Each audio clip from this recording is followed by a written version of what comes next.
नई देवरानी को मिला एसी वाला कमरा, पुरानी जेठानी को चूल्हे वाली रसोई। हे भगवान, चूल्हे से निकलता ये गरम गरम धुआं तो शरीर पर आग की तरह लग रहा है। मेरी तो हालत खराब हो रही है। सुनो मयूरी, मैं ऑफिस के लिए काफी लेट हो चुका हूँ, इसलिए मैं आज ब्रेकफास्ट करके नहीं जाऊंगा। तुम माँ के साथ ब्रेकफास्ट कर लेना। इतना कहकर चिराग वहाँ से चला जाता है। आज मेरी वजह से चिराग जी खाना खाकर भी नहीं गए, पर मैं क्या करूं? चूल्हे के पास इतनी गर्मी में खाना बनाते बनाते मेरी हालत खराब हो जाती है। ऊपर से ना तो यहाँ कोई वेंटिलेटर है और ना ही कोई एग्जॉस्ट फैन। खैर छोड़ो, माँ जी को खाना दे देती हूँ। मयूरी पसीने से भीगती हुई खाना लाकर अपनी सास को देती है। अरे वाह बहू, तूने ये अरबी की सब्जी तो बहुत अच्छी बनाई है। लगता है माँ जी का मूड आज ठीक है। चलो इसी बहाने रसोई के चूल्हे के बारे में बात करती हूँ। अच्छा माँ जी, मैं क्या कह रही थी, चूल्हे के पास खाना बनाने में बहुत ज्यादा गर्मी लगती है, तो क्या आप चूल्हे के पास कोई एग्जॉस्ट फैन या कोई वेंटिलेटर लगवा सकती हैं? तेरी थोड़ी सी तारीफ क्या कर दी, तू तो फरमाइशों की लिस्ट ले आई मेरे आगे। चुपचाप से जो चूल्हा और जो जगह तुझे दी हुई है खाना बनाने के लिए, वहीं बैठकर खाना बना। और वैसे भी तो जैसी गरीब घर की लड़की को कब से आदत लग गई एग्जॉस्ट फैन और वेंटिलेटर की। अपनी सास की बातें सुन मयूरी की इच्छा उसके मन में ही दफन हो जाती है। इस दिन के बाद से मयूरी कभी अपनी सास से किसी भी तरह की कोई फरमाइश नहीं करती और ऐसे ही कुछ दिन गुजरते हैं। एक दिन मयूरी हैंडपंप के पास बैठकर जूठे बर्तन धो रही होती है। सुन बहू, मैं जल्दी ही तेरे देवर की अब शादी करवाने वाली हूँ। तेरी देवरानी एक बहुत ही रईस परिवार से है, इसलिए उसकी खातिरदारी में तुझे किसी भी तरह की कोई कमी नहीं छोड़नी। ठीक है माँ जी, मेरी तरफ से पूरी कोशिश रहेगी कि मेरी देवरानी जी की खातिरदारी में कोई कमी ना हो। चलो बढ़िया है, अब देवरानी जी आ जाएंगी तो मुझे भी घर के कामकाज में थोड़ी मदद मिल जाएगी।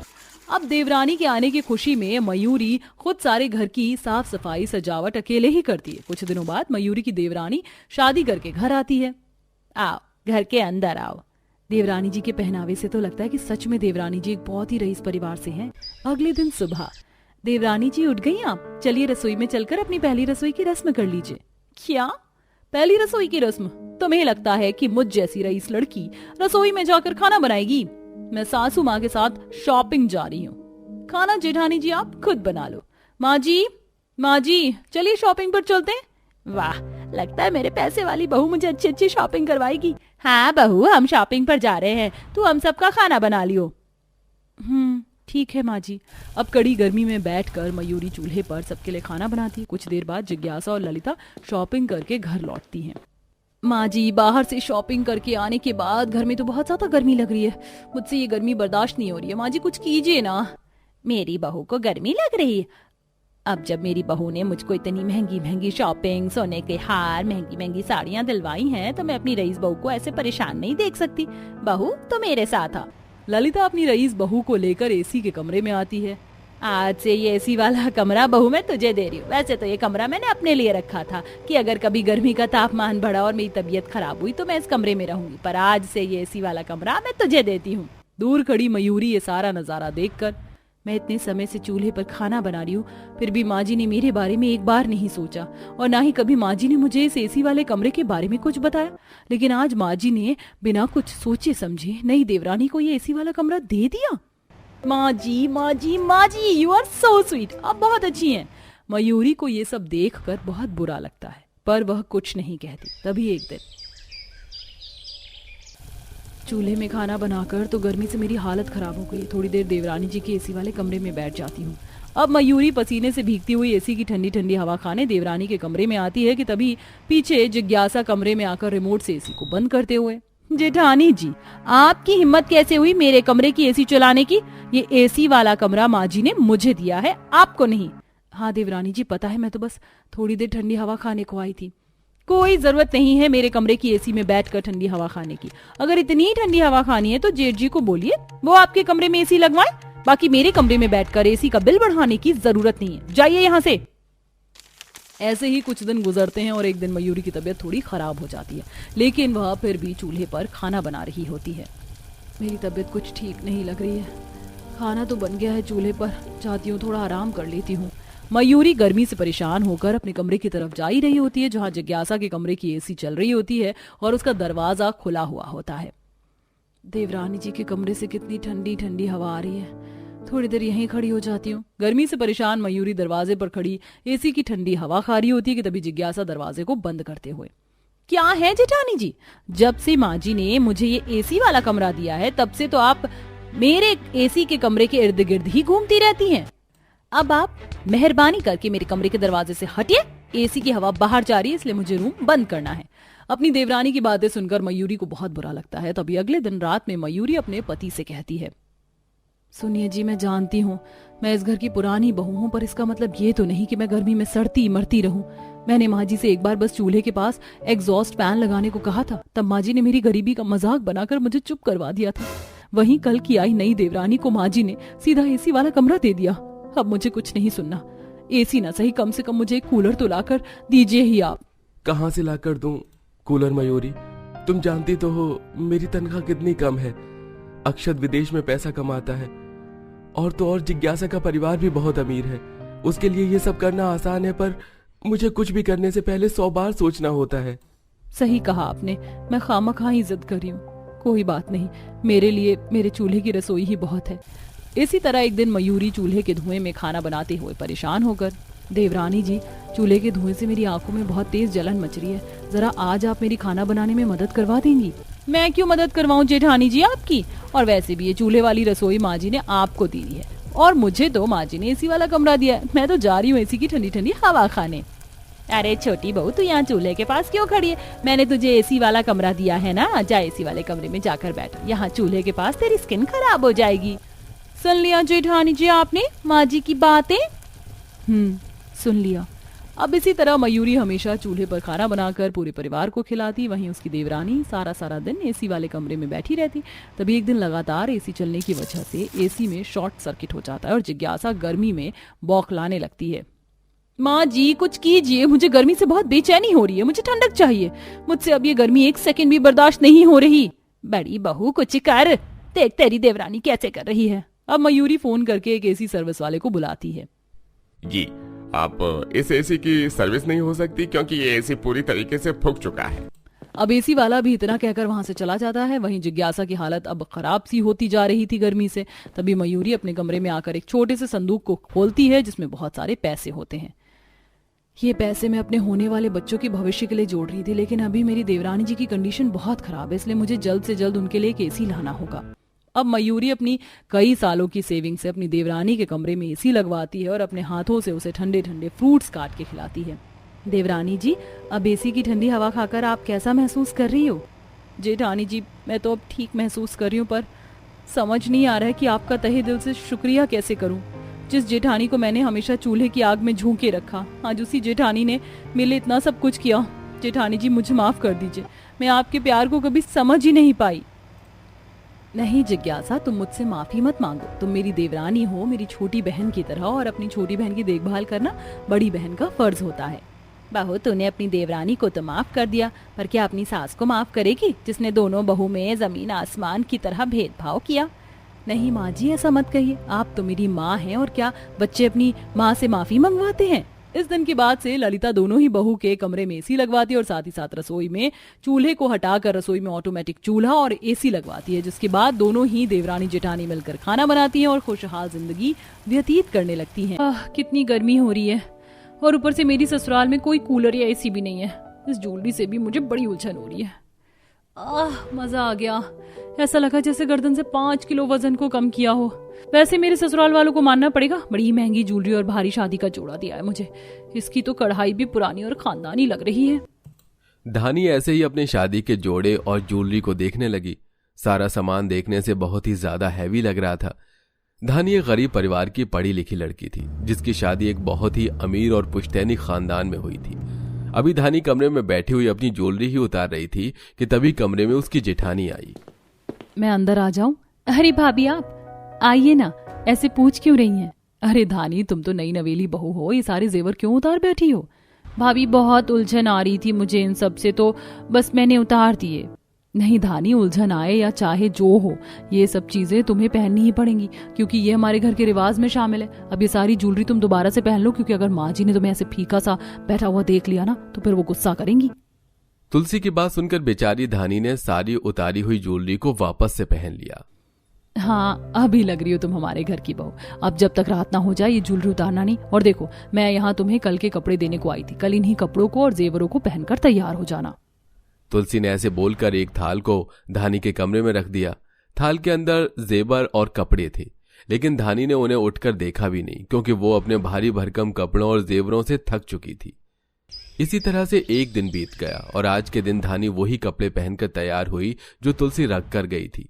भारी कढ़ाई की साड़ी और साथ में भारी ज्वेलरी, लटकन वाली चूड़ी और कंगन वगैरह धानी ने पहने और फिर वो नीचे को आई। नीचे अपनी सास वगैरह को भी देखकर वो हैरान हो गई, क्योंकि वो सब आज के दिन भी बिल्कुल राजवाड़ों की तरह तैयार थे। मेरी सास तो आज भी इस तरह से तैयार है जैसे मानो इनके बेटे की बारात ही चढ़ रही हो। नमस्ते माँ जी। वाह, अति उत्तम बहू, तो बहुत सुंदर लग रही है। शुक्रिया माँ जी। बहू, अब तेरी पहली रसोई की रस्म का समय है। जा रसोई में जाकर सबके लिए मीठी भात और दाल बना दे। माँ जी, पहली रसोई में मीठी भात और दाल कौन खाता है? बहू, पहले दिन नई बहुएं ऐसे सवाल नहीं करती। दुल्हन तो जितनी ज्यादा चुप हो उतनी ही अच्छी लगती है। जया की बात को सुनकर धानी चुप हो गई और अपनी रसोई में आ गई। रसोई का हाल देखकर धानी की आंखें फट गईं। जहां मायके से 1000 सपने लिए धानी ससुराल आई थी, वहां ससुराल में उसने देखा कि उसकी रसोई में कुछ भी नहीं था। कोई भी नए जमाने की सुख सुविधा उसके अंदर नहीं थी। बड़े बड़े तांबे के बर्तन थे और साथ में एक मिट्टी का चूल्हा रखा हुआ था। सुनिए, क्या मुझे इस रसोई में खाना बनाना है? जी मैम साहब, इस जगह पर आपको खाना बनाना है। हमारी बड़ी मालकिन भी इसी में बनाई है। नौकरानी साहिबा, तुम यहाँ से जाओ, मैं यहाँ धानी को सब कुछ अच्छे से बता दूंगी। तुलसी के आ जाने से धानी को थोड़ा सही महसूस हुआ। तुलसी धानी को रसोई में लेकर गई और उसे सभी बर्तनों को इस्तेमाल करने और चूल्हा फूंक कर जलाने का तरीका बताया। तुलसी की मदद से धानी ने अपनी पहली रसोई बनाई और उसने खाना टेबल पर लगाया। जब वो टेबल पर खाना लगा रही थी, तब धानी अपने घर का सामान देखकर और घर को देखकर हैरान थी। मेरा घर तो देखने से कोई पुरानी कोठी जैसा लगता है। लकड़ी का पुश्तैनी सा सामान, साथ में इसकी बनावट, सब कुछ पुराने जमाने जैसी है। धानी ऐसे ही सोचने लगी। कुछ देर के बाद जब सभी घर के मर्द आ गए, तब सबने नई बहू के हाथों का खाना खाया। अरे जया, तुम्हें पता है आज मेरा एक खास दोस्त आ रहा है, तो तैयारी रखना, वो बस 1 घंटे में आते ही होंगे। जी। खाना खाने के कुछ देर बाद राजेंद्र का दोस्त आ गया। धानी के ससुराल की कोठी में एक जगह पर्दा लगा हुआ था। अगर कोई भी गैर मर्द घर में आता था तो उसे पर्दे के इस पार ही रखा जाता था और साथ ही घर की औरतें उसकी खातिरदारी में कुछ नहीं करती थी। माँ जी, वहाँ बाबा के दोस्त बैठे हुए हैं, आप कहें तो मैं उन्हें पानी देकर आ जाऊँ। पानी? और वो भी तू देकर आएगी? वो बेकार की बातें मत कर। हमारे घर में मर्दों को मर्द और औरतों को औरत ही देखती हैं। और ये मुंह क्यों खोले हुए? तेरे ससुर जी ने अगर तुझे गैर मर्द की मौजूदगी में ऐसे देख लिया तो घर को सर पर उठा लेंगे। घूंघट कर और मेहमान के खाने पीने का बस इंतजाम कर, बाकी वहाँ पहुँचाने का काम नौकर कर देंगे। अपने परिवार की ऐसी पिछड़ी हुई सोच को देखकर धानी को काफी अजीब सा लगा, लेकिन वो कुछ बोली नहीं। उसने बस घूंघट किया और सभी की बातों को वैसे ही माना जैसे जैसे उससे बोला गया था। रोजाना ऐसे ही सिलसिला जारी था और आज के दिन सभी बैठे हुए खाना खा ही रहे थे कि तभी धानी बेध्यानी में अपनी जेठानी से बोल पड़ी। भाभी, मेरे साथ शाम के वक्त आप बाजार चलोगी क्या? मुझे कुछ सामान लाना है। धानी के इतना बोलते ही व्योम, राजेंद्र और राजीव का खाना खाते खाते हाथ ही रुक गया और राजेंद्र गुस्से में बोला, बहू, तू जानती है क्या कि हमारे घर में बहुएं किस तरह से रहती हैं? हमारे घर की नारी बाहर नहीं निकलती। जो भी सामान है हमें बताओ, हम ले आएंगे, या इतने नौकर हैं उनसे बोल दो ये ले आएंगे। क्यों बाबा, क्यों नहीं निकलती? 1947 में तो देश आजाद हो चुका है ना? या आप उससे कम में ही जी रहे हो? बहू! राजेंद्र को बहुत गुस्सा आया, लेकिन जैसे ही उसने आवाज को ऊंचा किया तभी लाइट चली गई और सारे घर में अंधेरा छा गया। कोई कुछ नहीं देख पा रहा था कि तभी धानी के पति राजीव ने एक माचिस को जलाया और उसके उजाले से मशाल में आग जलाई। मां, लाइट चली गई। धानी, आइंदा अपने मुंह से इस तरह बाहर जाने की बात नहीं निकालना। अभी तो लाइट चली गई तो बाबा का ध्यान भटक गया, मगर आगे अगर तुमने इस तरह की बातें की तो सोच लेना मुझसे बुरा कोई नहीं होगा। राजीव की बात को सुनकर धानी चुप हो गई, लेकिन वो अपने ससुराल वालों की पुश्तैनी सोच को देखकर हैरान थी। उसके घर में लाइट जाने के बाद रोशनी करने को कोई इन्वर्टर भी नहीं था। ऐसे ही सिलसिला जारी था और आज के दिन धानी के ससुराल के सभी लोग एक बहुत ही ज्यादा अमीर घराने की पार्टी में जाने वाले थे। माँ, मैं बाबा से तो नहीं बोल सकती हूँ, लेकिन आपसे तो बोल सकती हूँ ना। बाबा को बोलना है कि आज वो अपने पुश्तैनी तरीके से तैयार ना हो, क्योंकि पार्टी में देश विदेश के अमीर लोग आने वाले हैं और उनके बीच में भी तो हमें अपनी इज्जत को बचाना है। अच्छा, तो इसका मतलब पुश्तैनी तरीके से तैयारी करना तुझे बेइज्जती लगता है? देख बहू, हम लोग जैसे हैं वैसे ही रहेंगे और वैसे ही जाएंगे। रहने दो भाभी, चाहे जो हो जाए, हमारे घर आने को बात समझ आने वाली नहीं है। हम तो 200 साल पीछे ही रहेंगे। किसी ने भी धानी की बात को नहीं समझा। अंत यही हुआ कि जैसे वो लोग घर में रहते थे वैसे ही वो लोग उन रईसों की पार्टी में भी गए।